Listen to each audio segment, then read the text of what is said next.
కోరికలు తీర్చేటి కోడె మొక్కుల స్వామి ధర్మకుండంలోన స్నానాలు చేద్దాం రాజన్న దేవుడికి ప్రణమిల్లి వద్దాం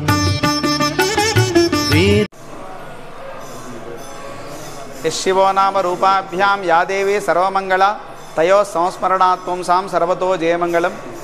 వేములవాడ రాజరాజేశ్వర స్వామి వారి యొక్క క్షేత్రంలో తొలి ఏకాదశి మహాపర్వాన్ని పురస్కరించుకొని ఈరోజు స్వామివారి యొక్క ఆలయంలో ఉదయం ప్రధాన దేవత అయినటువంటి రాజరాజేశ్వర స్వామివారికి మహాన్యాసపూర్వక ఏకాదశి రుద్ర వారాభిషేకం 11 మంది ఋత్వికులతోటి విశేషమైనటువంటి అభిషేకం జరిగింది.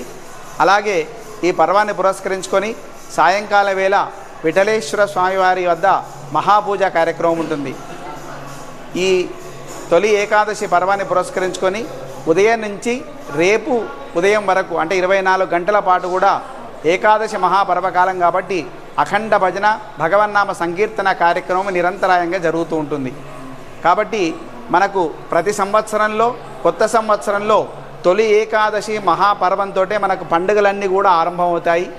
ఏకాదశి వ్రతం అనేది అత్యంత పవిత్రమైనటువంటి వ్రతం, అత్యంత ఫలదాయకమైనటువంటి వ్రతం. ఈ ఏకాదశి నాడు ఎవరైతే ఉపవసిస్తారో, ఎవరైతే జాగారం చేస్తారో, ఎవరైతే భగవన్నామ సంకీర్తనం చేస్తారో, భగవంతునికి అత్యంత సమీపంగా వసిస్తారో, ఎవరైతే ఈశ్వర దర్శనం చేసుకుంటారో వారందరికీ కూడా సమస్త కోరికలన్నీ కూడా నెరవేరి భగవంతుని యొక్క కృపా కటాక్షం లభిస్తుంది. ఏకాదశి నాడు శుద్ధోపవాస ప్రథమ సత్కథా శ్రవణం తథా అని ఎవరైతే ఉపవసించి ఈరోజు భగవన్నామ సంకీర్తన చేస్తారో వారందరికీ కూడా సమస్త కోరికలన్నీ కూడా నెరవేరుతాయి. కాబట్టి ఈ ఆషాఢ శుద్ధ తొలి ఏకాదశి అంటారు దీని మహాపర్వకాలం. ఇది శయనేకాదశి అంటే మనకు ఈ చాతుర్మాస్య వ్రతాలను ఆచరించేటువంటి వాళ్ళందరూ కూడా ఈ రోజుతో ఆరంభించి 4 మాసాల పాటు కూడా చాతుర్మాస్య వ్రత దీక్షాన్ని ఈరోజు పూనుకుంటారు.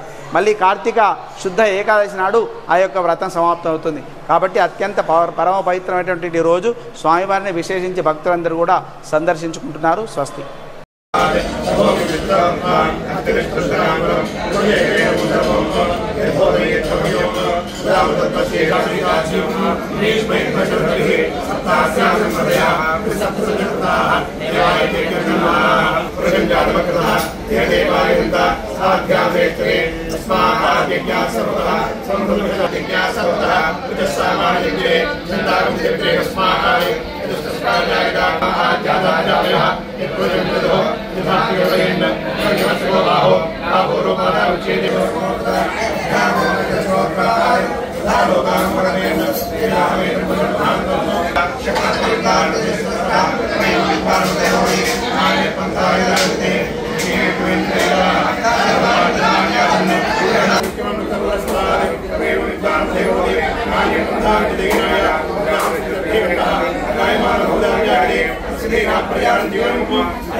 Lexmi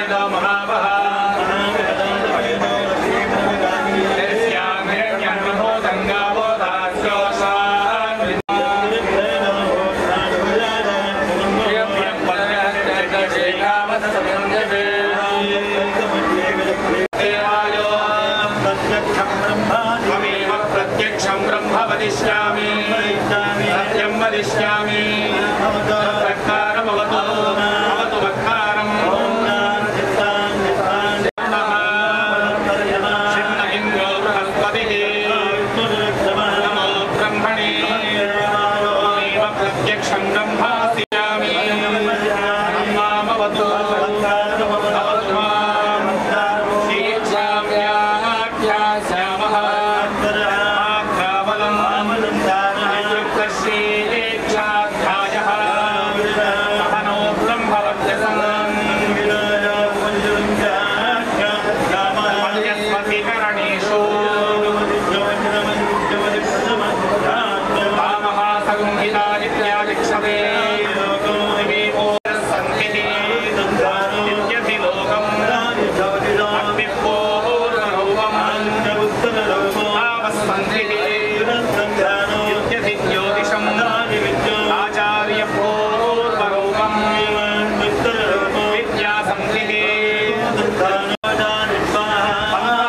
प्रविशा निस्वाहा